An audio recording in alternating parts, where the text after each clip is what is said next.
그리고 우리가 지금 뭐 인도 명령, 뭐 인도 소송 이런 이야기를 하는 이유는 기본적으로 사람을 내보내는 것이 재판 없이 안 되기 때문에 그런 거 아니겠습니까? 사적인 집행을 불허하거든요. 그거는 법치주의 국가에서 내가 가지고 있는 권리가 있을 수 있고 상대방이 가지고 있는 권리가 있을 수 있는데 사적인 집행을 하게 되면은 이게 권리가 훼손되는 경우가 있기 때문에 집행과 관련해서는 우리가 채무명의라고 합니다. 판결이나 명령이나라고 하는 채무명의를 받아야 반드시 집행 가능하다. 이렇게 우리가 규정을 하고 있어서 여러분들이 지금 인도 판결이든 뭐 인도 명령이든 이런 부분을 지금 관심을 가져야 되는 이유가 바로 그겁니다. 그리고 이제 명도 관련해서 뭐 인도 명령이든 인도 소송이든 마찬가지인데요. 명도 관련해서는 일단 실무상으로 보면은 이게 점유자를 파악하는 이런 부분들도 한번 조금 좀 꼼꼼히 유념하셔야 될 부분이라고 보는데 이게 누가 점유하는지가 좀 불분명한 경우가 실무상 꽤나 많이 있습니다. 뭐 더구나 아까 말씀드린 것처럼 그 점유자라고 하는 사람들은 점유자라고 하는 사람들의 많은 경우가 경매로 소유권을 잃어버린 전 소유자 내지 채무자의 관련된 사람인 경우가 많거든요. 그러다 보니까 이렇게 숨어지네요. 숨어서 피하려고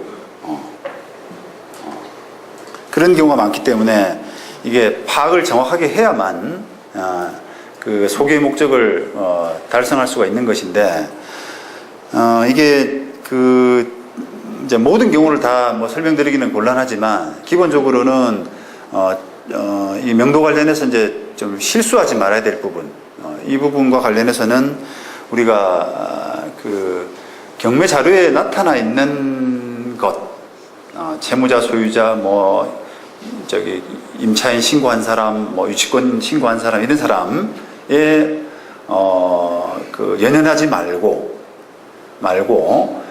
반드시 그 건물의 뭐 건물이나 토지와 관련된 주민등록 거기에 주민등록 사업자 등록 이런 부분은 필히 열람을 하셔야 됩니다.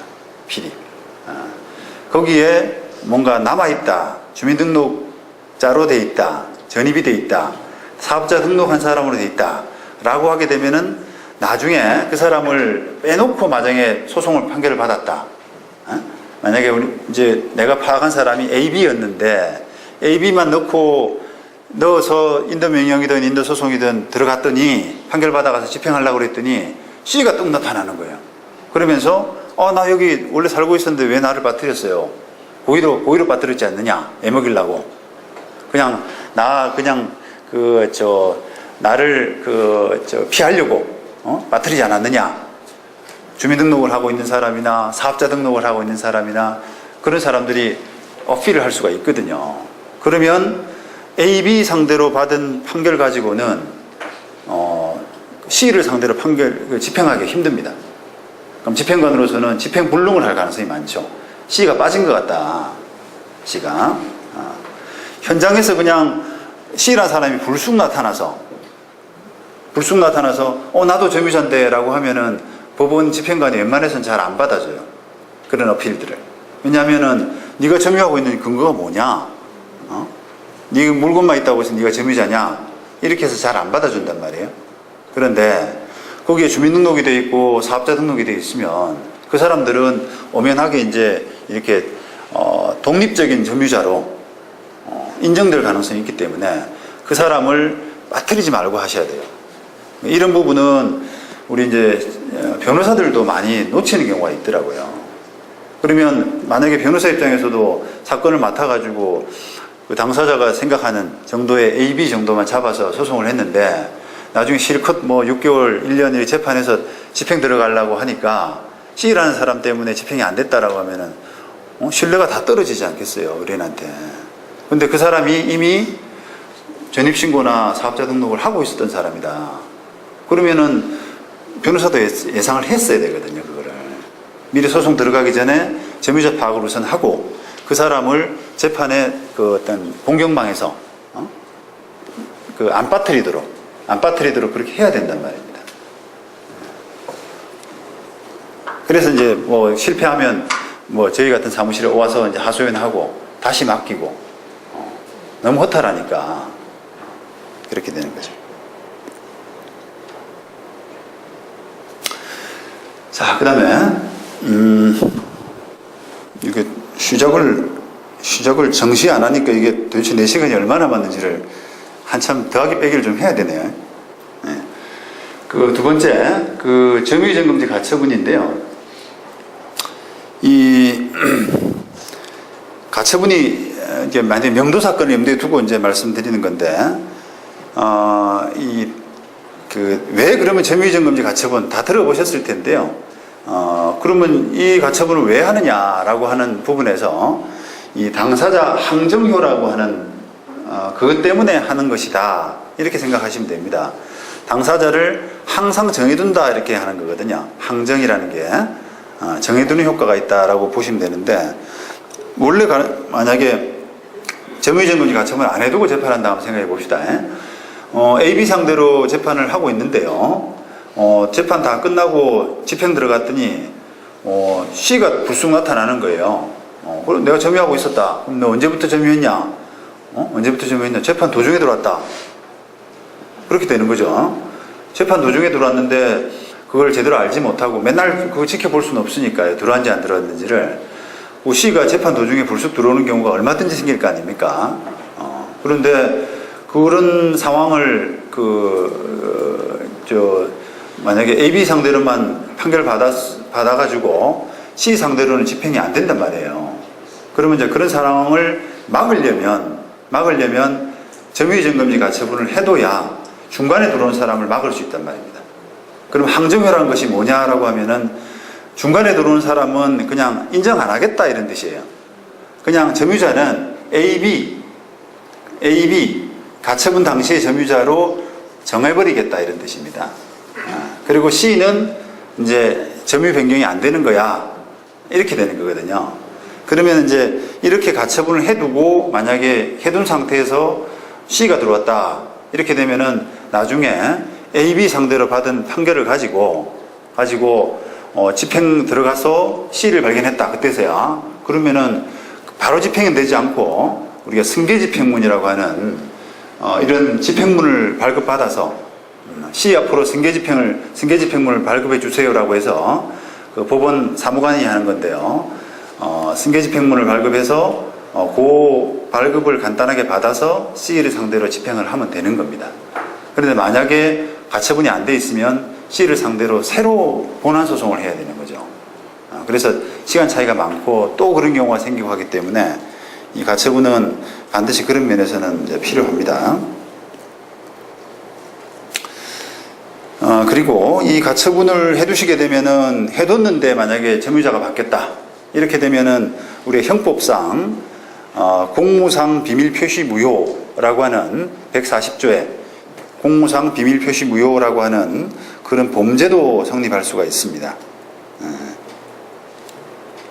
이거는 여러분들이 한번 나중에 찾아보시고요.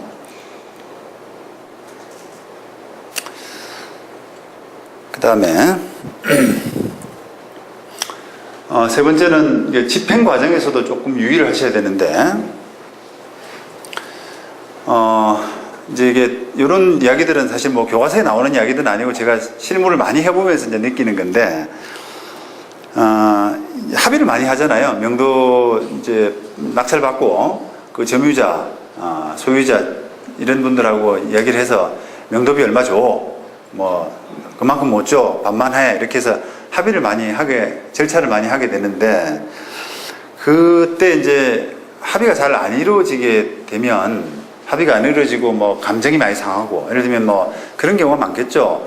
뭐 10억짜리 부동산을 뭐가 이게 권리관계가 조금 불분명한 점이 있어서 아주 싸게 받았다, 3억에 받았다, 이렇게 됐는데 결과적으로 그 사람이 횡재를 한 거죠. 낙찰받은 사람이. 아무 문제 없는 경우인데 싸게 받은 그런 결과가 되면 횡재를 했잖아요. 그러면 이제 그런 상태에서 소유자한테 비켜줘 이렇게 할 때는 소유자 입장에서는 야, 너 싸게 받았지 않냐? 내한테 조금 이사비 좀 넉넉하게 줘야 되지 않냐? 인간적으로 그런 이야기를 할 수 있는 거잖아요.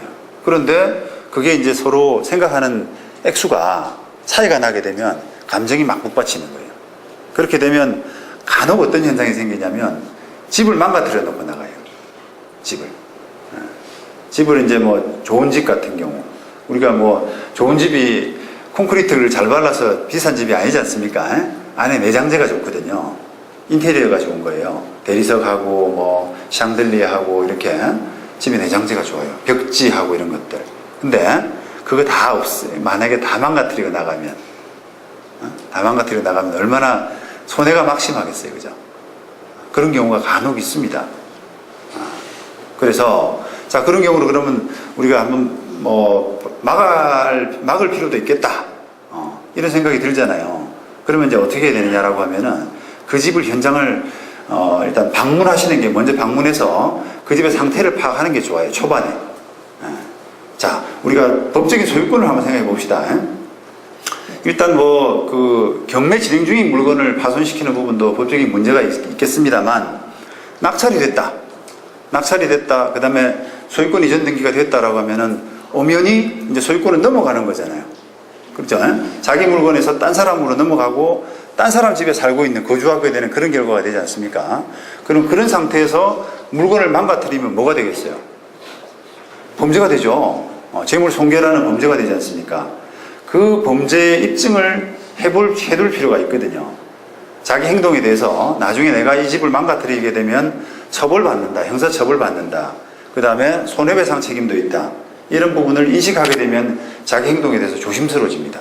사람이. 그래서 그거를 이제 우리가 그 부담을 주기 위해서는 낙찰받은 사람 입장에서 부담을 주기 위해서는 협상을 할 때 반드시 그 집에 들어가서 싹 찍어야 돼요. 카메라로 싹 다 찍어야 돼요. 한 두 사람 정도 가서 한 사람은 이야기시키고 한 사람은 쭉 찍어서 그 현상을 그대로 이게 이제 언제 이 집 상태였다. 낙찰받고 나서 언제 갔더니 이 집 상태가 이랬다. 그랬는데 나중에 저렇게 됐다. 이렇게 입증이 돼야 되지 않습니까? 아니면 그 사람 입장에서 뭐라 그랬냐면 그 전부터 망가진 거였다. 내가 그 사업이 망해가지고 도저히 수리할 능력도 없고 이렇게 계속 살아왔다 그동안에. 벽지도 찢어지고 대리석도 깨지고 부부싸움 아니라고 뭐가 망가지고 샹들리에도 깨지고 뭐 이렇게 됐다. 이렇게 이야기하는 거예요. 그럼 그게 범죄가 안 되거든요. 안 되죠. 그러니까 이제 과연 이제 어느 게 진실이냐라고 하는 부분에서 증거를 남겨놓을 필요가 있다는 겁니다. 그래서 그게 이제 뒷받침이 되고 나면 협상을 하는 과정에서도 이제 은근히 그 사람이 바로 깨트리지 않고요. 은근히 협박이 들어와요. 이렇게 이렇게 야박하게 하면 나도 가만 안 있는다. 나도 불 지르고 나갈 수 있다. 이런 식으로 이야기를 합니다. 그러면 이제 그걸 나도 방어를 해야 될 거 아닙니까? 다 찍어놨으니까 함부로 하면 나도 가만 안 있는다. 법적으로 조치하겠다. 이렇게 이야기가 돼야 서로 이제 이게 방어가 돼야만 상대방이 함부로 못한다 이 말이에요. 그런 부분도 조금 유의하실 필요가 있고요. 그 다음에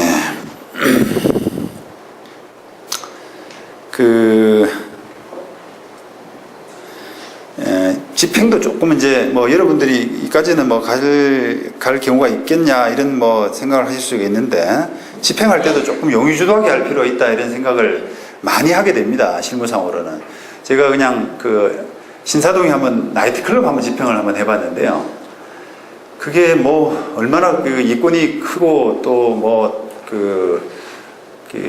사람들도 거칠고 그렇지 않습니까? 그러니까 굉장히 어렵게 이제 집행을 했어요. 돈도 많이 들이고 그렇게 집행을 했는데 집행을 다 하고 이제 우리가 보통 열쇠 딱 바꾸고 집행관 물러나고 이제 끝 이렇게 하는데 열쇠 잠그고 나오는데 안에서 문을 잠갔어요. 밖에서 문을 잠갔는데 안에서 노크 소리가 들리는 거예요. 문 좀 열어달라고 그러는 거예요. 그래서 어떻게 된 거냐? 나이트클럽 큰 이제 객장에 문을 잠그고 나오는데 밖 안에서 소리가 들려서 문을 열어보니까 자기가 안에 있었다는 겁니다. 그 나이트클럽 종업원이에요. 그 숙소에 그냥 잠자고 있었는데 자기가 지금 일어나 보니까 지금 문이 잠겨 있더라고. 그래서 집행이 안 됐다는 거예요, 자기 제대로. 집행을 완료하고 다 하고 끝난 걸로 생각했더니 우여곡절 끝에 그 비밀 통로가 있었던 거예요, 그 안에. 그래서 재침입을 했어요, 그게. 그래서 그 사람 이야기가 원래 법적으로는 집행을 다 끝내고 나서 재침입을 하게 되면은 범죄가 되거든요. 범죄가. 무슨 범죄가 되느냐? 부동산 강제집행 효용 침해죄. 내가 지어낸 날 같죠? 너무 어려워서. 140조의 2에 보면 부동산 강제집행 효용 침해죄라고 하는 죄가 있어요. 그래서 그런 그 집행 다 끝나고 나서 재침입하게 되면은 그런 경우가 있으니까 그걸 법을 만들어서 그렇게 형사처벌까지 하고 있는데 그 사람은 그게 아니라는 거예요. 재침입한 게 아니라 자기가 안에 있었는데 제대로 집행을 못하고 끝내고 나갔다는 겁니다. 그래서 그게 형사 고소까지 갔는데 너무 입증하기가 너무 힘들더라고요. 과연 재침입을 했는지 원래 있었는데 제대로 못 보고 그냥 그 문만 잠가버렸는지 알 수가 없어요. 그런 경우가 있었습니다. 이제 객장 자체가 워낙 넓으니까 그리고 거기가 단속 뜨면 뒤로 도망가고 뭐 하는 그런 구멍이 있을 거 아닙니까? 그 구멍을 못 본 거예요. 그래서 그거를 차단을 못 시키고 이제 정문만 이렇게 잠그고 하는 식으로 끝내버렸는데 그러니까 이제 그 뒷감당이 사실은 힘들더라고요. 그렇게 되니까 집행관도 집행 다 끝났다고 그렇게 선언하고 가버렸으니까 그 사람 상대로는 만약에 분쟁을 해결하려면 새로 재판을 해야 되는 또 그런 경우가 되어버렸습니다.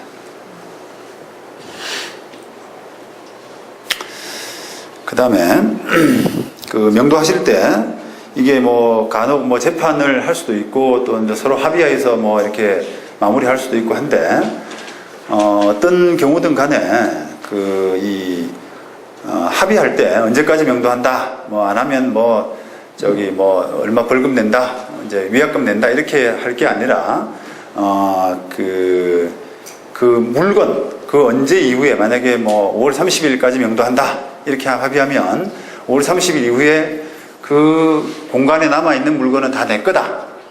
소유권 포기하고 내가 넘긴다. 이런 부분에 대한 합의도 좀 필요할 수 있습니다. 왜냐하면 그런 합의가 없으면 그 물건의 소유권은 명도를 안 하더라도 5월 30일까지 명도를 안 하더라도 여전히 저 사람 거거든요. 남의 거거든요. 그러면 그 물건은 어떻게 처리해요? 안 가져가면.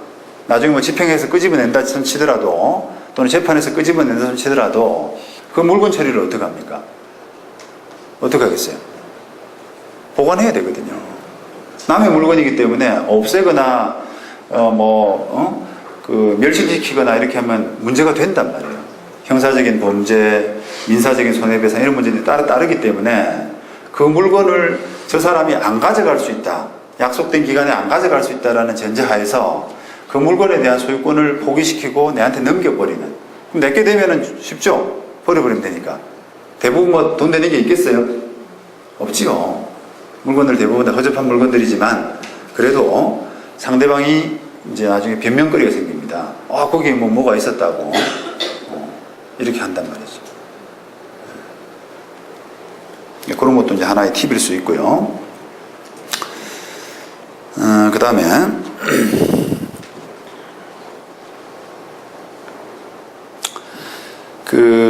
우리가 명도 과정에서 이제 조금 간혹 생기는 부분이 이렇게 조급하다 보니까 명도를 빨리 해야 된다.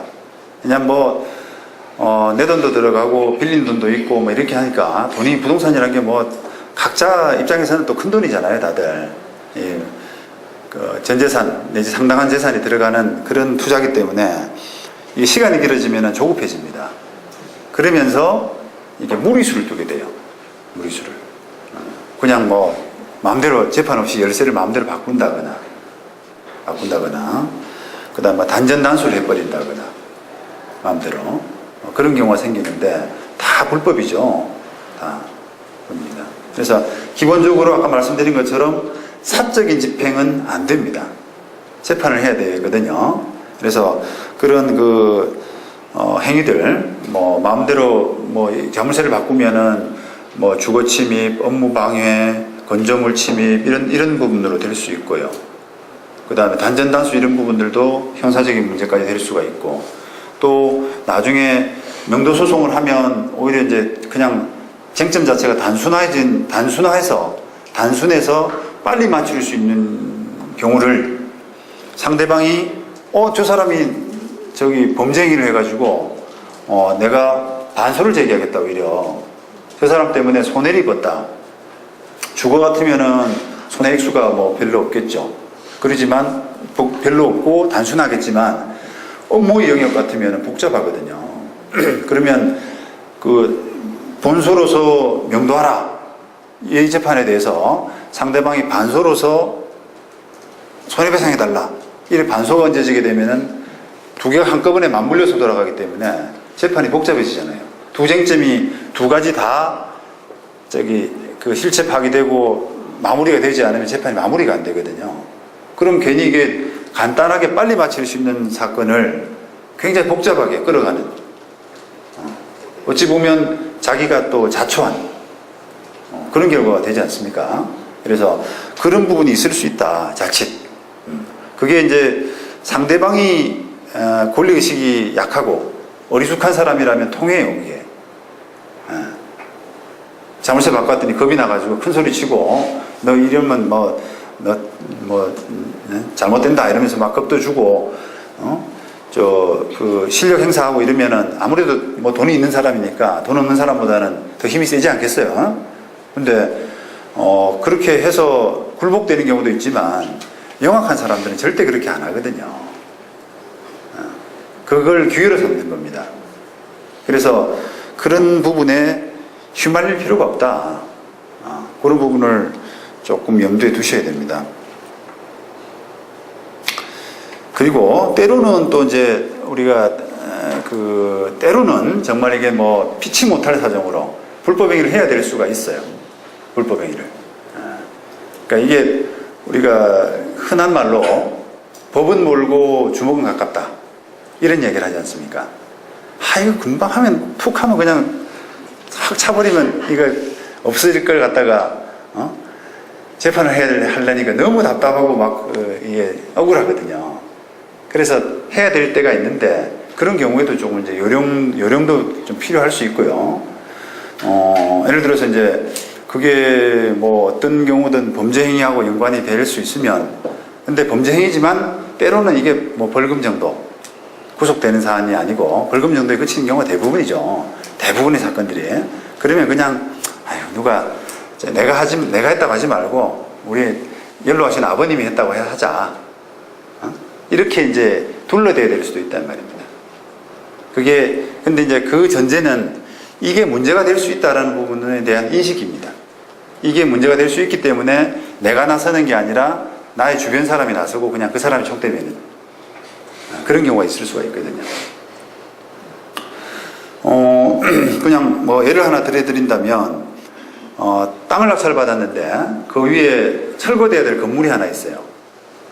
그런데 그걸 판결 안 받고 그냥 포크레인 가지고 밀어버렸어요. 그러면 처벌되겠죠, 그죠? 처벌되겠죠. 재물 손괴나 이런 게 되겠죠. 그런데 그 사건으로 만약에 손해배상 소송을 한다. 건물 소유자가 당신이 불법행위를 해가지고 내가 손해를 입었다, 집값 물어달라, 이렇게 손해배상을 한다라고 하면은 그게 가능하겠습니까? 법리적으로는 힘들어요. 법리적으로는 어렵습니다. 왜냐? 그게 이제 우리가 하급심 판결에서 엇갈린 1심, 2심 판결이 엇갈린 그런 케이스인데, 1심에서는 손해배상 청구가 가능하다, 집값 상당을 물어줘라, 이렇게 판단을 했는데 2심에서는 아니다. 왜냐하면 어차피 재판하면 무너질 건물이었기 때문에 재판하면 무너질 건물을 그냥 절차 없이 부순 것에 불과하다. 그러니까 어차피 이제 그런 우리가 손해배상이라고 하는 것은 법적으로는 차액설이라고 합니다. 일반적으로 차액설. 그러니까 그런 불법행위가 없었더라면 있었던 상태와 불법행위가 있었던 상태의 차액, 그 부분을 손해배상으로 인정을 하는 거거든요. 그럼 만약에 불법행위가 없었더라면 어떻게 돼요? 철거하지 않았더라 그러면 법에 따라서 허물어졌고, 불법행위로 인해서 빨리 허물어졌어요. 그럼 무슨 손해가 있을까요? 그죠? 잠깐 사용이익 상당? 그것도 가능할까요? 왜냐하면 토지 임대료가 있기 때문에 토지를 무단으로 썼잖아요. 그러니까 토지 사용료를 또 내야 되거든요. 그러니까 이래저래 하면은 논리가 안 나오는 거예요, 이게. 그죠? 그렇다 그러면 손해배상 책임도 없고, 이게 무슨 재산상 손해배상, 재산상, 재물 손괴 이런 것도 얼마에 상당히 손괴를 입혔느냐, 이 부분도 법리적으로 헷갈릴 수가 있겠죠. 그게. 그러니까 그런 부분이, 애매할 수가 있으니까, 이런 부분들을 좀 이렇게 잘 생각해서, 법리적으로 잘 생각해서 용의주도하게, 좀 함부로 하지 말고, 용의주도하게 그 집행에 임할 필요가 있다. 이런 말씀을 드린 겁니다. 자, 오늘 강의는 여기까지 하고요. 혹시 질문 있으신 분? 네. 아까 그 클럽 종업원도 네. 거기 점유하고 있는 권리가 있나요? 거기에 이제 예를 들어서 구성하기 나름인데, 나이트클럽 업주로부터 그거를 주거용으로 전전세 받았다. 사용대차 받았다. 이렇게는 구성할 수가 있죠. 그러면 그 사람도 엄연한 독립된 점유자거든요. 그러니까 우리가 질문 자체가 지금 이제 권리가 있나요? 이렇게 물으셨는데, 낙찰을 받은 사람, 소유자에 대해서는 권리가 없죠. 그런데 이제 아까 그 이야기 드린 핵심은 그 사람이 권리가 있느냐 없느냐의 문제가 아니라 새로 소송을 해야 되느냐는 문제입니다. 새로 소송을 하면은 송달시켜야 되고 하기 때문에 6개월 이상의 시간이 또 가거든요, 그게. 그럼 그 큰 업장의 부분을 쓰지를 못하고 그렇게 하게 되면은, 만약에 그거를 30억에 낙찰을 받았다, 50억에 낙찰을 받았다 이래 되면 6개월 공간에 또 갭이 생기지 않습니까? 그러면 결국은 명도를 잘못하면은 합의를 할 수밖에 없어요. 새로 소송을 하고 그만한 비용이 들어가고 그러니까 그러면 그런 사건이 생기면 겁이 나요. 이건 내가 종업원 상대로 또 소송을 해가지고 또 누가 튀어나올지 모른다는 거죠. 그리고 상대방에서도 그런 겁을 줍니다. 이게 끝이 아니다. 이게 끝이 아니다. 이렇게 겁을 줘요. 그러면 거기에 못 견뎌내거든요. 못 견뎌내요. 그러면 상당한 합의를 해야 될 수가 있기 때문에, 그래서 이제 명도 집행이 굉장히 중요한 부분일 수가 있습니다. 그래요. 오늘 주말인데 강의 듣느라 고생 많으셨고, 앞으로 성공적인 투자 잘 해보시기 바랍니다. 고맙습니다.